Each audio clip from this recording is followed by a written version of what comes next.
আসসালামু আলাইকুম বন্ধুরা, কেমন আছেন? আশা করি সবাই ভালো আছেন। আজকে বানাবো কাচ্চি বিরিয়ানি। কাচ্চি বিরিয়ানি বানাতে কি কি লাগছে চলেন দেখে নিই। আমি হাফ লিটার দুধ নিয়েছি, এখানে খুব সুন্দরভাবে জাল করে নিয়েছি, দেখতে পারতেছেন সর উঠে গেছে। তারপরে হাফ কেজি চাল নিয়েছি, ভোগ চাল, সেটা ভালোভাবে ধুয়ে ভিজিয়ে রেখে দিয়েছি সুন্দর করে, খুব সুন্দরভাবে ধুয়ে নিতে হবে।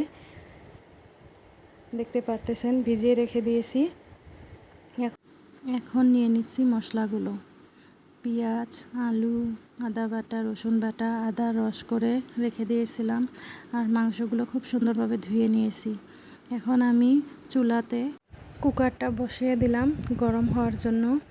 যখন এটা খুব সুন্দরভাবে গরম হয়ে যাবে তখন আমি তেল দিয়ে দিলাম, দেখতে পাচ্ছেন। এখন দিয়ে দেব ঘি দিয়ে ভালো করে গরম করে তারপরে পেঁয়াজগুলো দিয়ে দিলাম, ভালোভাবে নাড়াচাড়া করে নিচ্ছি।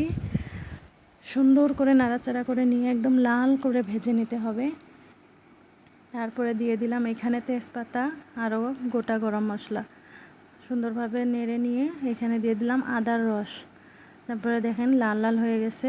এখন দিয়ে দিলাম ভেজানো চালগুলো দিয়ে সুন্দরভাবে নেড়ে চেড়ে নিয়ে লবণ একটু দিলাম স্বাদ অনুযায়ী, আপনারা স্বাদ অনুযায়ী লবণ দিয়ে নেবেন। তারপরে এই যে দেখেন দুধটা আমি ঢেলে দিলাম, এখানে দুধটা ঢেলে দিয়ে সুন্দর করে নেড়ে চেড়ে নিয়ে আমি এটা প্রেশারটা লাগিয়ে দেব 20 মিনিটের মতো, লো ফ্লেমে দিয়ে দিব।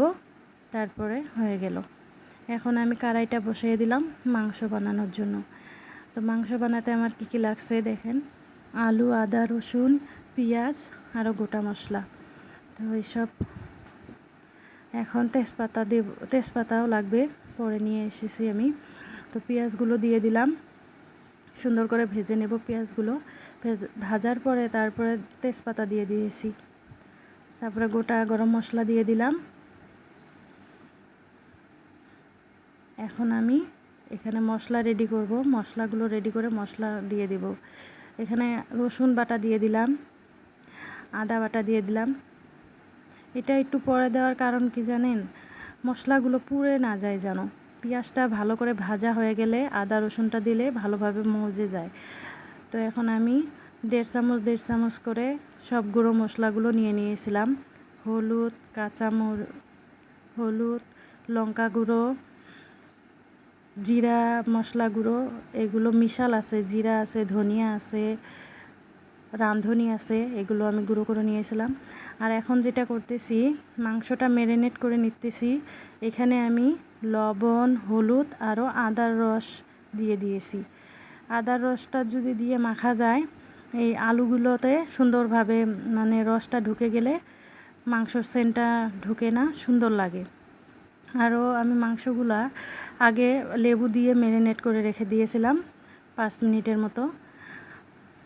যেহেতু এটা ব্রয়লারের মাংস একটা সেন্ট আছে, সেন্টটা একদমই ভালো লাগে না আমার। তো আপনারা কে কে আমার মতো লেবু দিয়ে এইভাবে ম্যারিনেট করেন কমেন্টে জানাবেন। লেবু দিয়ে ম্যারিনেট করে রেখে দিলে সুন্দর একটা সেন্ট আসে, আরও মাংসটা দেশি মুরগির মতো খেতেও লাগে।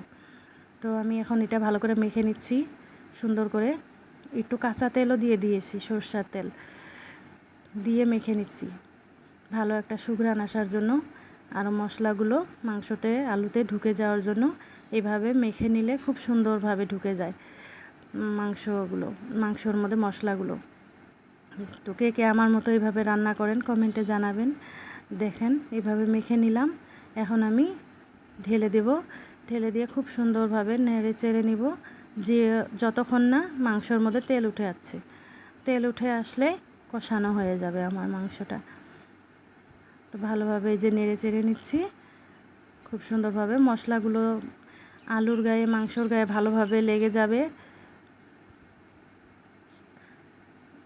ওই পর্যন্ত আমি নেড়ে চেড়েই নেব।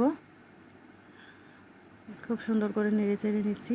আমি গোটা কাঁচা লঙ্কা দিয়ে দিলাম 5 থেকে 6টা, সুন্দর একটা ঘ্রাণও আসবে, খাইতেও খুব টেস্ট লাগে, আচারের মতো লাগে। কে কে এরকম করে দিয়ে বানান কমেন্টে জানাবেন। সুন্দর করে এই যে করে নাড়াচাড়া করে নিলাম, তারপরে পানি দিয়ে দিলাম। পানি দিয়ে আমি এখন ঢাকনা দিয়ে রেখে দিয়েছিলাম 10 মিনিটের মতো। 10 মিনিট পরে আমি দেখেন নেড়ে চেড়ে দিয়েছি আরও 5 মিনিটের মতো। তো এখন আমার মাংসটা হয়ে এসেছে, পরে আমি ঝোল দিয়ে দিলাম। দেখতেই পারতেছেন কি সুন্দর কালার একটা এসেছে। আমি গরম মশলা বেটে রেখেছিলাম, সেটা কিন্তু দিয়ে দিলাম এখানে। এখন আমি নামিয়ে নেব। আমি একটু ঝোল ঝোল বানিয়েছি, দেখেন কি সুন্দর কালারটা এসেছে, তাই না বন্ধুরা? দেখতেও যেরকম লাগতেছে, খাইতেও কিন্তু সেইভাবেই টেস্ট লেগেছে। তো বাড়িতে বানাবেন এইভাবে। আর কে কে বানান আমার মতো করে কমেন্টে জানাবেন। প্লিজ আমার চ্যানেলটা সাবস্ক্রাইব করে দেবেন, লাইক করে দেবেন, শেয়ার করে দেবেন। খোদা হাফিজ বন্ধুরা, আজকে এই পর্যন্তই।